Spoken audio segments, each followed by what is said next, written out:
Hello विद्यार्थियों, आप सभी का स्वागत है हमारे YouTube channel Bihar SS lockers academy में। कल हम लोग जो है हिंदी बुक के गद्यखंड भाग का तीसरा अध्याय संपूर्ण क्रांति पाठ पढ़ रहे थे, जिसमें हम लोगों ने कल पढ़ा था कि जयप्रकाश नारायण जी जब भारत लौटे थे तो वो कम्युनिस्ट पार्टी में शामिल ना होकर के कांग्रेस में शामिल होते हैं। क्यों शामिल होते हैं, ये चीज़ें हम लोगों ने कल के क्लास में पढ़ा था। आज हम लोग जो है जो अपना भाषण हम लोग पढ़ रहे थे उसके आगे के जो बचे हुए भाषण है और पाठ में क्या जानकारी जो है भाषण के दौरान लेखक ने दिया है उसको हम लोग समझेंगे।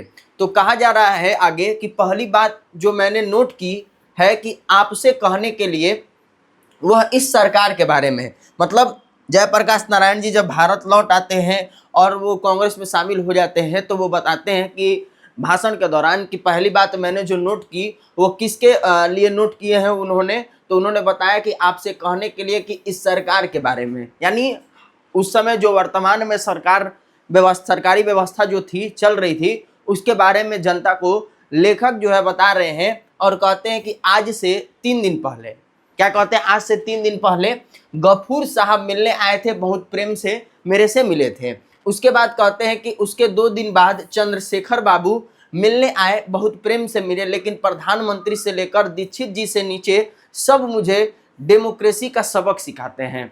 यानी भाषण जिस दिन जयप्रकाश नारायण जी दे रहे थे तो उस दिन बताते हैं कि आज से 2-3 दिन पहले मेरे से जो है बिहार के जो उस समय के मुख्यमंत्री थे, ठीक ना, वो मेरे से मिलने आए।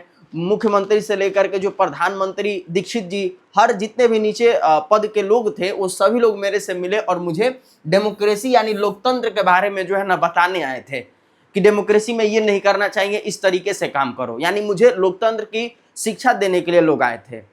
तो वही लेखक जो है जनता से उस भाषण के दौरान बता रहे हैं। फिर कहते हैं कि इनमें से किसी को कोई अधिकार नहीं है कि जयप्रकाश नारायण को लोकतंत्र की शिक्षा दे, लेकिन वे जयप्रकाश नारायण को शिक्षा देने की हिमाकत करते हैं। और इसकी हरकत देखिए, शांति में प्रदर्शन, शांति में जुलूस के लिए हजारों लोग आ रहे हैं और ये लोग क्या कर रहे हैं, उन हजारों लोगों पर लाठियां चला रहे हैं, गोलियां चला रहे हैं, उनको जेलों में बंद कर रहे हैं बिना कारण के। अगर मान लीजिए वो लोग बिहार में आ रहे हैं आंदोलन के दौरान हर अलग अलग जगहों से, तो वो लोग हर अलग अलग जगहों से अपनी व्यवस्थाएं बना करके आ रहे हैं, कोई ट्रेन से आ रहा है, कोई बस से आ रहा है, कोई बैलगाड़ी से, जो भी उनके पास सुविधाएं हैं, वो मतलब कि गैर कानूनी तरीके से तो नहीं आ रहे हैं, जिसके वजह से आप लोग जो उनको मार पीट रहे हैं, जेल में बंद कर रहे हैं। ऐसा तो था नहीं, वो लोग तो मतलब कि अवैध तरीके से जो है आ रहे हैं बिहार में आंदोलन में शामिल होने के लिए, लेकिन फिर भी ये सरकार उन पर क्या कर रही है, अत्याचार कर रही है। और यही चीज जो है भाषण के दौरान जयप्रकाश नारायण बताते हुए कहते हैं कि मुझे लोकतंत्र की शिक्षा दे रहे हैं ये लोग, लेकिन इन्हें खुद जो है लोकतंत्र के बारे में मालूम नहीं है कि लोकतंत्र में जनता जो है कहीं भी आ जा सकती है, कहीं भी शांतिपूर्ण से जो है आंदोलन कर सकती है। लेकिन ये लोग जो है उन जनता पर जो है लाठियां चला रहे, गोलियां चला रहे। बोलते हैं कि प्रदेश के कोने कोने से छात्र आ रहे हैं, किसान आ रहे हैं, मजदूर आ रहे हैं, मध्यम वर्ग के लोग आ रहे हैं, कहीं पैदल आ रहे हैं तो कुछ बस से आ रहे हैं, कहीं रेलों से आ रहे हैं, कोई ट्रक भाड़े पर लेकर के आ रहे हैं, डीजल अपना खरीद करके आ रहे हैं। मतलब जिनके पास जो सुविधाएं हैं उन सुविधाओं के माध्यम से हमारे बिहार में हमारे साथ आंदोलन में जुड़ने के लिए आ रहे हैं। और इन लोगों पर क्या किया जा रहा है, अत्याचार किया जा रहा है, जुल्म किया जा रहा है, उनको मारा पीटा जा रहा है, इस तरीके का काम किया जा रहा है। तो वो कहते हैं कि जहां तहां रोका है, इनको लड़कों को पीटा गया है, गिरफ्तार किया गया है अनायास, यानी बिना कोई कारण के। अगर कुछ कारण रहता, ये लोग गलत करते शासन के खिलाफ, तब तो इनको मारा पीटा जाता, तो एक बात होता कि हाँ चलिए ये लोग गलत कर रहे हैं इसलिए इनको मारा पीटा जा रहा है, लेकिन बिना कारण के जो है इनको मारा पीटा जा रहा है, गिरफ्तार किया जा रहा है, तो ये गलत है। फिर कहते हैं कि कोई कारण नहीं है और यहाँ हमसे आकर सब मीठी मीठी बातें करते। इन्होंने जिद की कि इस रास्ते से जुलूस नहीं जाएगा, इसमें यह खतरा है, वह खतरा है, मतलब इनको झूठ मूठ करके जो है सारी बातें बताई गई। फिर ये कहते हैं मुझे कोई खतरा दिखाई नहीं दिया, लेकिन जब उन्होंने कहा कि शायद जेल तोड़ने की कोशिश हो और शायद उन्हें गोली चलानी पड़े, तो मैंने कहा इसकी जिम्मेदारी मैं नहीं लेता। वो कहते हैं कि आंदोलन हमारा किसी दूसरे उद्देश्य से रहा है, बीच में यह डाइवर्स हो जाए, रास्ता भी भटक जाए, हम लोग यह नहीं चाहते। तो चलिए जो आप कहते हैं वही मान लेता हूँ। और फिर जो है तो ये बिगड़े भी होंगे छात्र लोग, उधर से जाना था पर इधर से क्यों आए। हालांकि वे उन लड़कों को ले आए और वह दूसरी बिल्डिंग में खड़ा करके, जो लड़के हमारी छात्र संघर्ष समिति के वहाँ जेल में हैं उनको जुलूस दिखाने के लिए ले जाए गए। कहने का मतलब ये हुआ कि ये जो आंदोलन किए थे और इनको जो जब जुलूस निकालना था जिस रास्ते से, तो इनको जो है मना किया गया जयप्रकाश नारायण जी को। उस समय कहा गया कि इस रास्ते से खतरा है, आप इस रास्ते से ना जा करके दूसरे रास्ते से जुलूस लेकर के जाइए। तो जयप्रकाश नारायण उनकी बातों को मान लेते हैं और दूसरे रास्ते से वो जुलूस लेके जाते हैं। तो जो छात्र संघर्ष समिति के लड़के गिरफ्तार हुए थे उन्हें भी जुलूस दिखाने के लिए जो भी कर्मचारी लोग थे या अधिकारी लोग थे वो उनको लेकर के आते हैं। तो वहीं जयप्रकाश नारायण बता रहे हैं कि मैं शांतिपूर्ण से आंदोलन कर रहा हूं, लेकिन फिर भी हमें जो है ना शांतिपूर्ण से जो है आंदोलन करने नहीं दिया जा रहा है। और लोग जो है मुझे, ये अधिकारी वर्ग के लोग मुझे क्या कर रहे हैं, लोकतंत्र का शिक्षा दे रहे हैं, जबकि इन्हें जो है लोकतंत्र के बारे में ज्ञान नहीं है। तो वही कहते हैं कि मैं नहीं जानता हूं कि अंग्रेजी सरकार के ज़माने में भी इस प्रकार का व्यवस्था कभी हुआ हो। लोग रेलों से उतार दिए गए, बसों से उतार दिए गए, टिकट था उनके पास, मतलब उनके पास टिकट था। ऐसा नहीं था कि बस का टिकट नहीं लिए थे, रेलगाड़ी का टिकट नहीं लिए थे, विदाउट टिकट वो लोग चढ़ गए थे। अगर विदाउट टिकट रहते तो एक बात रहता, उनको उतार दिया गया रहता तो, लेकिन वो टिकट लिए थे फिर भी उनको जो है बस से रेलगाड़ी से उतार दिया गया। वे टिकट लोग थे तो उनको उतार दिया गया अलग। मुजफ्फरपुर की रिपोर्ट आपने अखबारों में पढ़ी होगी, सारे डिवीजन में क्या क्या नहीं हुआ। शर्म नहीं आती इन लोगों को, डेमोक्रेसी की बात कर रहे हैं, यानी ये सभी लोग को शर्म नहीं आ रहा है कि हमसे डेमोक्रेसी का बात कर रहे हैं, लोकतंत्र की बात कर रहे हैं, लेकिन खुद इन्हें लोकतंत्र के बारे में नहीं पता है। कहते हैं कि लोकतंत्र में, डेमोक्रेसी में जनता को अधिकार नहीं कि जहां भी चाहे शांतिपूर्ण सभा करे अपनी, जहां भी चाहे शांतिपूर्ण प्रदर्शन करे, वे राज्यपाल के यहाँ जाना हुआ तो लाखों की तादाद में जाए, ठीक। फिर कहते हैं असेंबली के सामने जाए, उनको पूरा अधिकार है, हिंसा करे कोई तो दूसरी बात है। मतलब लोकतंत्र में इतना सभी को अधिकार है कि वो शांतिपूर्ण रूप से जो है किसी भी तरह का प्रदर्शन वो कर सकते हैं शांतिपूर्ण रूप से। मतलब कि हल्ला गुल्ला करके, मारपीट करके जो है ना वो कोई भी प्रदर्शन करेंगे तब वो क्या होगा, गैर कानूनी होगा। लेकिन शांतिपूर्ण रूप से जो है सभी को अधिकार है लोकतंत्र में, को अपना बात रख सके, अपना जुलूस निकाल सके, हर चीज कर सके। हाँ, लेकिन अगर वो हिंसा करेंगे, है ना, मारपीट करेंगे, तब कोई अलग बात होता। लेकिन लोकतंत्र में ये सब चीजें तो अधिकार के रूप में जनता को मिला है कि शांतिपूर्ण रूप से कार्य करे, और शांतिपूर्ण रूप से वो लोग कार्य कर रहे हैं। फिर भी इनके शांतिपूर्ण कार्यों में क्या किया जा रहा है, बाधा डाला जा रहा है, रुकावट डाला जा रहा है। फिर कहते हैं कि हमसे मिलने आए पुलिस के एक उच्च अधिकारी ने कहा, बड़े उच्च अधिकारी ने कहा, नाम लेना यहाँ ठीक नहीं होगा कि मैंने दीक्षित जी के मुंह से सुना कि जयप्रकाश नारायण नहीं होते तो बिहार जल गया होता। ये पॉइंट आप लोग याद रखिएगा, ये इंपॉर्टेंट पॉइंट है। यहाँ से ऑब्जेक्टिव क्वेश्चन बनता है कि अगर आपसे पूछ दिया जाएगा कि किसने कहा कि जयप्रकाश नारायण नहीं होते तो बिहार जल गया होता, तो किसने कहा, तो उमाशंकर दीक्षित का है। कौन थे वो, तो एक पुलिस के बड़े उच्चाधिकारी थे। तो उन्होंने ही मतलब बताया कि जयप्रकाश नारायण जी अगर नहीं होते तो बिहार कब का जो है जल गया होता। आगे कहते हैं कि जब जयप्रकाश नारायण के बारे में ऐसा आप सोचते हैं तो जयप्रकाश नारायण के लिए यह सारा क्यों होता है, तो उनके नेतृत्व में यह प्रदर्शन और यह सभा होने वाली है। क्यों लोगों को रोकते हैं आप, जनता से घबराते हैं आप, जनता के आप प्रतिनिधि हैं, किसकी तरफ से शासन करने बैठे हैं यहाँ, आपकी हिम्मत की लोगों को पटना आने से रोक ले, उनकी राजधानी है। मतलब जयप्रकाश नारायण जी ये बोलते हैं कि जब आप लोग मेरे को इतना बिहार के लिए मतलब कि बताते हैं कि मैं बिहार में हूँ, तो मैं बिहार के लिए जो है ना आगे बढ़ाने के लिए इतना सारा काम कर रहा हूँ, लोग मुझे समझ रहे हैं, फिर भी लोग मुझे क्या कर रहे हैं, नीचा दिखा रहे हैं, ठीक। लोग जो है अगर देश के हर कोने से बिहार में आ रहे हैं तो बिहार हमारे देश में ही है, और जनता को अधिकार है कि वो किसी भी जगह से जो है ना, किसी भी देश, अपने देश के किसी भी स्थान से वो कहीं एक स्थान पर आ सकते हैं, जा सकते हैं। बिहार जो सभी का है, उनकी राजधानी है ये, तो उन्हें आने से क्यों रोका जा रहा है, उन्हें क्यों मारा पीटा जा रहा है। वो कहते हैं कि आपकी भी राजधानी है, उनकी भी राजधानी है, सभी की राजधानी है, यह पुलिस वालों का देश है, यह जनता का देश है। डूब जाना चाहिए इन लोगों को, ऐसी निष्ठा का व्यवहार करते हैं। बहुत कठोर शब्द का प्रयोग कर रहा हूँ, क्या बोलते हैं जयप्रकाश नारायण जी कि मैं बहुत कठोर शब्द का प्रयोग कर रहा हूँ भाषण के दौरान, और मैं कठोर शब्द का प्रयोग नहीं करता, लेकिन यह निष्ठा का व्यवहार है। अगर कोई डेमोक्रेसी का दुश्मन है तो वे लोग दुश्मन है जो जनता के शांतिमय कार्यक्रमों में बाधा डाल रहे हैं, उनकी गिरफ्तारी करते हैं, उन पर लाठी चलाते हैं, उन पर गोलियां चलाते हैं। यह डेमोक्रेसी है, इसे बदलना चाहती है जनता। जयप्रकाश नारायण छात्र युवक, क्योंकि जो भी आंदोलन इस देश में आज उठेगा उसका नेता युवक रहेगा, छात्र रहेगा, इससे कोई संदेह नहीं है हमको। यानी जयप्रकाश नारायण जी यही कहते हैं कि जो देश में इस तरह का शासन व्यवस्था है उसको जो जनता है, जो युवा वर्ग के लोग हैं उसको ख़त्म करना चाह रही है, क्योंकि ये देश उन लोगों का है जो शांतिपूर्ण रूप से कार्य कर रहे हैं, उनका भी है। तो उन पर जो लाठियाँ चलाई जा रही है, गोलियाँ चलाई जा रही है, तो उसको वो बंद किया जाए। फिर इसके बाद आगे जयप्रकाश नारायण जी इतना क्रोधित रूप से जो है मतलब कि भाषण के दौरान पूरा एकदम क्रोधित रूप से चिल्ला चिल्ला के जनता को बता रहे हैं, समझा रहे हैं। तो फिर उसके बाद कहते हैं कि मित्रों, एक बात तो यह कहनी थी कि मैं जानता हूं कि डॉक्टर रहमान यहाँ बैठे होंगे तो वे कुछ चिंता में पड़े होंगे कि इस जोर से बोलने का असर मेरे हृदय पर बुरा होगा। मैं भी समझता हूँ, अब जरा अपने को बांध करके बोलूंगा। देखिए यहाँ पर जयप्रकाश नारायण जी जो भाषण के दौरान बात बता रहे हैं, क्योंकि भाषण दे रहे हैं तो जैसे कोई भी लोग भाषण देता है तो नहीं होता है कि भाषण देते देते जो वो थोड़ा सा हाइपर हो जाता है, चिल्लाकर बोलने लगता है, अपने शब्दों को रखने लगता है कठोर तरीके से। तो जयप्रकाश नारायण भी रखने लगते हैं शब्दों को कठोर तरीके से, थोड़ा सा चिल्ला करके भी बोलते हैं।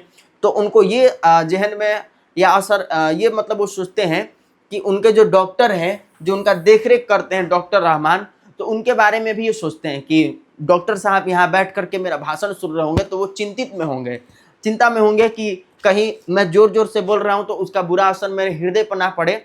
इसलिए जयप्रकाश नारायण जी जनता से बता करके वो कहते हैं कि अब मैं खुद को बांध करके और धीमे धीमे स्वर में आप लोगों को आगे की बातों को मैं बताऊंगा। तो यहाँ पर एक प्रश्न बनता है कि जयप्रकाश नारायण जी के स्वास्थ्य पर निगरानी रखने वाले डॉक्टर का नाम क्या था? तो डॉक्टर का नाम क्या था भाई? तो डॉक्टर रहमान था। तो इसको आप लोग याद रखिएगा। इसके बाद कहा जा रहा है कि अभी हाल में मैं वेल्लोर में था तो हमारे परम मित्र और स्नेही उमाशंकर जी दीक्षित पटना आए थे। याद रखना है, उमाशंकर दीक्षित जो है हमारे जयप्रकाश नारायण जी के क्या है, परम मित्र हैं। जब ये वेल्लोर गए थे तो ये उमाशंकर दीक्षित पटना में आए हुए थे। फिर कहते हैं कि उन्होंने मेरे संबंध में कुछ अच्छी बातें कही, साथ साथ कई प्रश्न उन्होंने उठाए।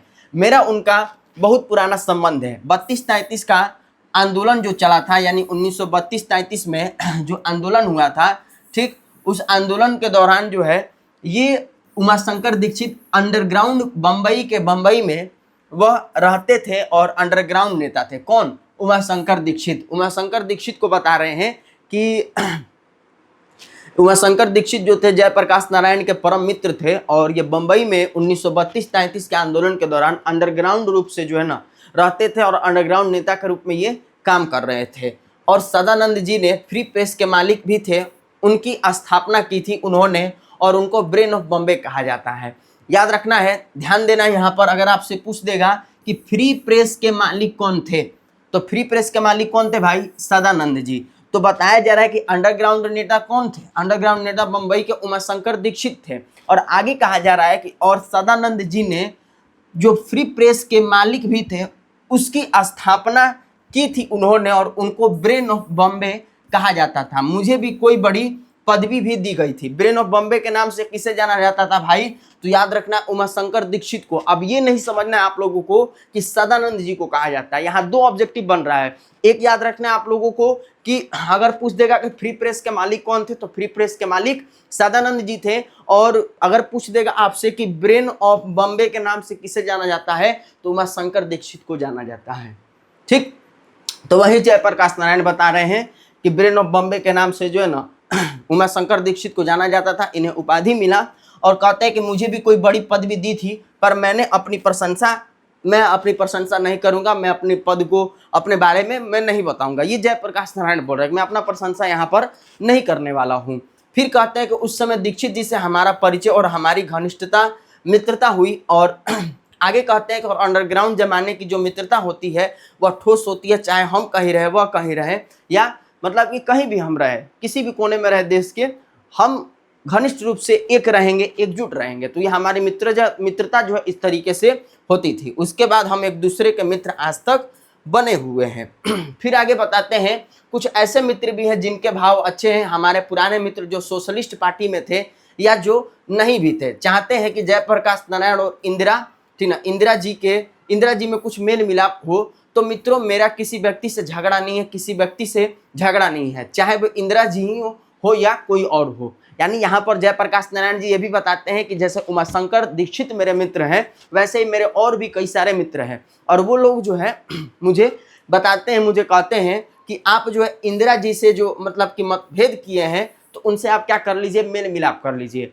तो जयप्रकाश नारायण यही उत्तर देते हैं उन्हें कि मुझे किसी व्यक्ति से झगड़ा नहीं है, मुझे किसी इंसान से झगड़ा नहीं है, मुझे किसी मतलब इंदिरा गांधी जी से झगड़ा नहीं है।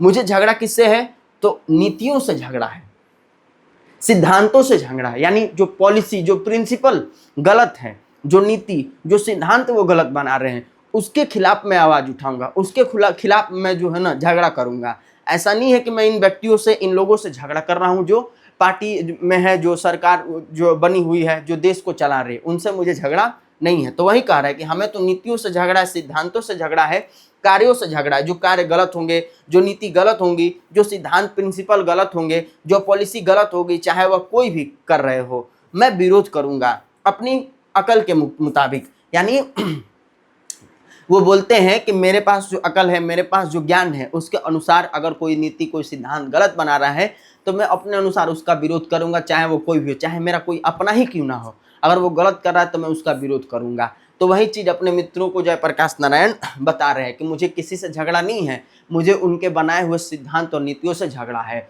फिर कहते हैं कि हम लोग इनकी तरह नौजवान थे उस जमाने में, लेकिन यह जरूरत होती थी कि हम लोगों की, कि बापू के सामने हम कहते थे कि हम नहीं मानते हैं बापू यह बात। मतलब ये बता रहे हैं कि जब मैं नौजवान था पहले समय में, और बापू यानी महात्मा गांधी जी जब जीवित थे और उनके द्वारा जो कुछ कार्य किए जा रहे थे, अगर उसमें कुछ गलतियां होती थी तो मैं खुल करके, ठीक ना, हमारी जरूरत वहां पर होती थी कि बापू से मैं बोलता था कि बापू मैं आपकी यह बात नहीं मान रहा हूँ, आपकी यह कार्य से सहमत नहीं हूँ। और बापू में भी इतना महत्ता था का, इतनी महत्ता थी कि वो भी बुरा नहीं मानते थे और फिर भी बुला करके हमें प्रेम से समझाना चाहते थे और समझाते भी थे। तो उनकी भी आलोचना की है मैंने। और उस जमाने में तो मैं घोर मार्क्सवादी था, बाद में लोकतांत्रिक समाजवादी बना, किंतु बापू की मृत्यु के बाद कई वर्षों के बाद 1954 में मैं सर्वोदय में आ गया। यानी सर्वोदय आंदोलन का जो नेतृत्व विनोबा भावे ने किया था। किसने किया था भाई? विनोबा भावे ने।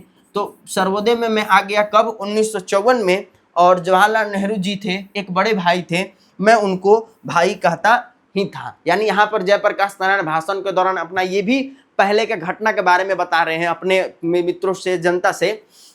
मुझे किसी से झगड़ा नहीं है। जब मैं नौजवान था उस जमाने में बापू जब थे, तो बापू जो मतलब कि कार्य गलत कर रहे थे या नीति सिद्धांत जो भी कुछ गलत बना रहे थे, तो मैं उनका विरोध करता था। और वो भी मतलब उनमें भी इतना बड़प्पन था, इतना महानता था कि वो बुरा नहीं मानते थे, मुझे समझाते थे। तो मैंने बापू की भी आलोचना की। ऐसा नहीं है कि इंदिरा गांधी का ही मैं आलोचना कर रहा हूँ, मैं बापू की भी आलोचना किया हूँ। और जब जवाहरलाल नेहरू जब थे प्रधानमंत्री के रूप में, वो भी जब कार्य किए, तो मैंने उन्हें भी अपना बड़ा भाई माना। वो भी मुझे छोटा भाई मानते थे और मुझसे प्रेम करते थे। और फिर भी मैंने भी क्या किया? उनकी आलोचना की है। वो कहते हैं कि उनका बड़ा स्नेह था हमारे ऊपर, पता नहीं क्यों मुझे वो मानते थे बहुत। मैं उनका बड़ा आदर और प्रेम करता था। किसका? जवाहरलाल नेहरू जी का। फिर कहते हैं लेकिन उनकी कटु आलोचना भी करता था मैं, मतलब उनकी मैं बुराई भी करता था, लेकिन वो मुझे अपना छोटा भाई समझ करके माफ करते थे, बताते थे चीज़ों को। मैं भी उनके सिद्धांतों और नीतियों के खिलाफ जो आवाज़ उठाता था तो उन्हें समझाता बताता था। फिर कहते हैं कि उनमें भी बड़कपन था। अक्सर तो उन्होंने हमारी आलोचनाओं का बुरा नहीं माना, लेकिन पटना फायरिंग पर जो मैंने बयान दिया था, मैं मानता हूं कि बहुत सख्त भाषा का मैंने प्रयोग किया था और उस पर वो बहुत नाराज हुए थे। लाल बहादुर जी ने कश्मीर के मामले में कुछ किया, उन्होंने मैंने उनकी भी आलोचना की थी। उनको तार भी दिया कि यह बहुत गलत काम आपने किया है और इससे कश्मीर के सवाल को हल करने में आपको दिक्कत होगा। मतलब यहाँ पर लाल बहादुर शास्त्री जी, जो मतलब कि ये भी हमारे नेता थे, तो लाल बहादुर शास्त्री जी भी जो है ना प्रधानमंत्री थे, तो इनकी भी हमारे जयप्रकाश नारायण जी बताते हैं कि आलोचना किए थे।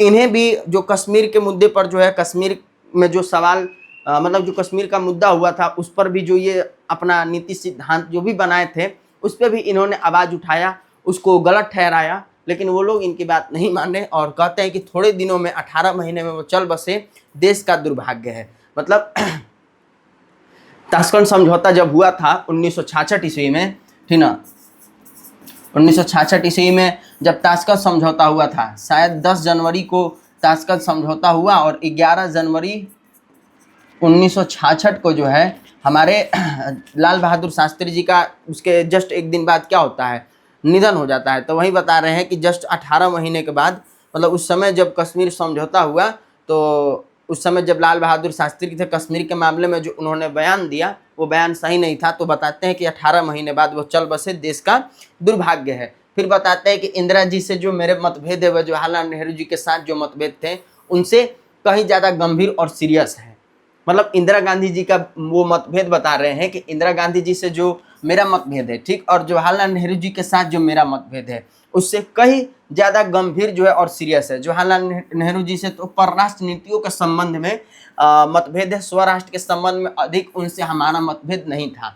अब परराष्ट्र क्या होता है? परराष्ट्र मतलब होता है दूसरा राष्ट्र, मतलब दूसरे देश, दूसरे राष्ट्र से मेरा ज़्यादा जवाहरलाल नेहरू जी से मतभेद था। लेकिन इंदिरा गांधी जो है अपने देश, अपने राष्ट्र को लेकर के इंदिरा गांधी जी से मेरा मतभेद है, यानी स्वराष्ट्र की नीतियों पर मेरा जवाहरलाल नेहरू से ज़्यादा मतभेद नहीं था, पर राष्ट्र की नीतियों में ज़्यादा मेरा मतभेद था। वो बताते हैं कि तिब्बत के मामले में मतभेद था, चीन के मामले में मेरा मतभेद था जवाहरलाल नेहरू जी से, हंगरी के मामले में मेरा मतभेद था। और मैं कोई गर्व नहीं करता हूँ, मैंने उस समय जो आलोचना की हंगरी के मामले में, जो कुछ कहा, जवाहरलाल नेहरू जी को बाद में मानना पड़ा था, बाद में वो माने, लेकिन जब चीन के मामले में उन्होंने बताया तो नहीं माने। और 1962 में फिर क्या होता है? भारत चीन युद्ध होता है। 1962 में भारत चीन युद्ध होता है और जस्ट इसके 2 वर्ष बाद जो है हमारे जवाहरलाल नेहरू जी का 1964 में निधन हो जाता है। तो इनका भी 1964 में निधन हो जाता है। तो वही कहते हैं कि तिब्बत के मामले में मेरी बात तो नहीं मानी उन्होंने, लेकिन जब चीन ने उनको धोखा दिया मतलब कि जब भारत पर चीन आक्रमण किया, कब? 1962 में। तो धोखे के कारण जो उनके हृदय को ऐसे चोट लगी कि 2 बरस में वो चल बसे। यानी भारत चीन युद्ध कब हुआ? 1962 में मेरे भाई। 2 वर्ष बाद यानी 1964 में जवाहरलाल नेहरू जी का निधन हो जाता है। तो ये जयप्रकाश नारायण भाषण के दौरान बता रहे हैं कि मैंने जो उन्हें समझाया, उन्हें बताया, उन्होंने नहीं माना और अंत में जो है उनको पछतावा मिला, चीन धोखा दिया, भारत चीन युद्ध हुआ। और फिर उसके बाद जब उनके हृदय पर चोट लगी, मतलब उनको ऐसा लगा कि बात मानना चाहिए था लेकिन नहीं माने, तो फिर उनका क्या होता है? निधन हो जाता है। वो संभाल नहीं पाए खुद को और ऐसा घाव लगा जब चीन ने आक्रमण कर दिया। वो कभी उम्मीद नहीं करते थे कि, आशा नहीं करते थे कि चीन ऐसा करेगा। थोड़ी इनकी भी गलती थी। तो परराष्ट्र नीतियों के संबंध में मतभेद था उनसे, अंतर्देशीय प्रश्नों में नहीं था उतना मतभेद, मतलब अपने देश में उतना उनको मतभेद नहीं था, लेकिन परराष्ट्र की नीतियों में उनसे ज़्यादा मतभेद था उनका। फिर वो कहते हैं, अब एक बात ले लीजिए जिसके चलते बहुत ज़्यादा करप्शन राजनीति में है, वह क्या है? तो इलेक्शन का खर्चा, चुनाव का खर्चा। अब आगे जयप्रकाश नारायण ये बताते हैं भाषण के दौरान जनता को कि अब एक बात, एक नया ले लीजिए जिसके चलते बहुत ज़्यादा जो है क्या हो रहा है? करप्शन हो रहा है, भ्रष्टाचार हो रहा है। किस वजह से लेकर के? तो इलेक्शन का जो खर्चा है, चुनाव का जो खर्चा है, उसको लेकर के, कि मतलब जो करप्शन भ्रष्टाचार है कि करोड़ों रुपया जो चुनाव में खर्च किया जा रहा है वो कहाँ से आ रहा है? तो ये क्या है? ब्लैक मनी है जो लोग छुपा करके रखे हैं और इसको चुनाव के दौरान खर्च करते हैं करोड़ों रुपया, कि हम चुनाव में खर्च करेंगे और वोट हमको जनता देगी और हम जीत जाएंगे। तो वही बता रहे हैं कि अब एक बात ले लीजिए कि जिसके चलते बहुत ज़्यादा करप्शन राजनीति में है, वह है इलेक्शन का खर्चा, चुनाव का खर्चा। करोड़ों रुपया वे चुनाव पर खर्च करेंगे, एक तरफ गरीबी हटाओ का नारा लगाएंगे और समाजवाद का नारा लगाएंगे, और यह सब रुपया ब्लैक मार्केटियर लोगों से आप इकट्ठा करेंगे। अनअकाउंटेड मनी जिसका कोई लेखा जोखा नहीं है, ठीक, जिसका कोई लेखा जोखा नहीं है, करोड़ों रुपया जिसका कोई हिसाब नहीं है, कोई किताब नहीं है, और इन सब रुपये से क्या करेंगे? चुनाव के समय में खर्च किया जाएगा। तो हमें क्या करना चाहिए? तो हमें जो इतना रुपया हम लोग खर्च कर रहे हैं आज चुनाव में, तो इन खर्चों को हमको क्या करना होगा? ख़त्म करना होगा। कहते हैं कि आज से नहीं, बरसों से मैं पुकार रहा हूँ कि भाई इस चुनाव की पद्धति में आमूल परिवर्तन होना चाहिए। मतलब जो चुनाव की पद्धति चलती आ रही है कि लोग जब वोट का समय आएगा खूब करोड़ों रुपया निकालेंगे, खूब बांट देंगे जनता को, और जनता पैसा रुपया लेके खुश हो जाएगी और उनको वोट देगी। तो जयप्रकाश नारायण यही बोल रहे हैं कि मैं बरसों से पुकार रहा हूँ कि इस तरह का चुनाव पद्धति को हमें क्या करना होगा? बदलना होगा। ठीक, चुनाव का खर्च कम करना चाहिए। अगर चाहते हैं आपकी गरीब उम्मीदवार खड़ा हो सके, मजदूर उम्मीदवार खड़ा हो सके, किसान उम्मीदवार खड़ा हो सके, गरीब पार्टी, जो गरीब की पार्टी है, वह अपने उम्मीदवार खड़ा कर सके तो सुनता है कोई? मतलब जयप्रकाश नारायण बता रहे हैं कि अगर हमें चुनाव में कम पैसा खर्च करना है तो हमें ऐसे उम्मीदवार को खड़ा करना होगा जो गरीब होगा, जो गरीबों के हक के लिए जो आवाज़ उठाएगा, गरीबों के लिए लड़ेगा, तो वैसे उम्मीदवार को हमको खड़ा करना है। और ऐसे हम परिवर्तन करेंगे तभी परिवर्तन हो पाएगा, नहीं तो अन्यथा कुछ नहीं हो पाएगा। वो बताते हैं कि प्रेस रिपोर्टों से पता चलता है कि इस आंदोलन के दौरान मैं दलविहीन लोकतंत्र की स्थापना करना चाह रहा हूँ। दलविहीन मतलब होता है कि बिना दल के, बिना पार्टी के। तो ये प्रेस रिपोर्ट वाले जो मीडिया वाले हैं वो छाप दिए हैं, अखबार में, न्यूज़ में फैला दिए हैं कि जयप्रकाश नारायण दलविहीन लोकतंत्र की स्थापना करना चाहते हैं। तो जनता से भाषण के दौरान जयप्रकाश नारायण बता रहे हैं कि दलविहीन लोकतंत्र सर्वोदय विचार का मुख्य राजनीतिक सिद्धांत है। दलविहीन लोकतंत्र जो है, ठीक ना, दलविहीन लोकतंत्र क्या है? सर्वोदय विचार का मुख्य राजनीतिक सिद्धांत है। याद रखिएगा, ये ऑब्जेक्टिव में पूछा जाता है, ठीक। और उस विचार का प्रसार पिछले वर्षों में मैं करता रहा हूं और ग्राम सभाओं के आधार पर दलविहीन प्रतिनिधित्व स्थापित हो सके इसका प्रयत्न भी करता रहा हूं, परंतु वर्तमान आंदोलन के संदर्भ में मैंने दलविहीन लोकतंत्र का जिक्र कतई नहीं किया है। मतलब वो बता रहे हैं कि मैं पहले के समय में, आज से 1 साल 2 साल पहले मैंने क्या किया, दलविहीन लोकतंत्र का जिक्र किया ग्राम सभाओं में, गाँवों में मैंने जाके। लेकिन आज जो मीडिया वर्ग के लोग हैं वो क्या कर रहे हैं कि प्रेस रिपोर्ट वाले जो लोग हैं वो अखबारों में, न्यूज में छाप दिए हैं कि जयप्रकाश नारायण दलविहीन लोकतंत्र की स्थापना करना चाह रहा है, जो कि गलत है। तो वहीं जनता को ये समझा रहे भाषण के दौरान कि मैं दलविहीन लोकतंत्र की स्थापना पहले के समय में, ये मेरी बातें हैं जो आज वर्तमान में चलाई जा रही हैं, बताई जा रही हैं, लेकिन ये मैं पहले बताया था। फिर कहते हैं कि फिर भी मेरे पुराने विचारों को लेकर जनता में, विशेषकर बुद्धिजीवियों में काफ़ी भ्रम फैलाया जा रहा है। मतलब ये भ्रम जनता में फैलाया जा रहा है कि जयप्रकाश नारायण एक दलविहीन लोकतंत्र की स्थापना करना चाह रहा है, ताकि जनता जो है जयप्रकाश नारायण की तरफ ना हो सके, जयप्रकाश नारायण की आलोचना करे। इसलिए ये प्रेस और मीडिया वर्ग के लोग जो है उनको मतलब कि जनता को भड़का रहे हैं। फिर कहते हैं कि केवल अपने कम्युनिस्ट भाइयों के भ्रामक प्रचार की सफाई के लिए इतना ही कहूंगा कि दलविहीन लोकतंत्र तो मार्क्सवाद तथा लेनिनवाद के मूल उद्देश्यों में से है, यद्यपि वह उद्देश्य क्या है? दूर का है।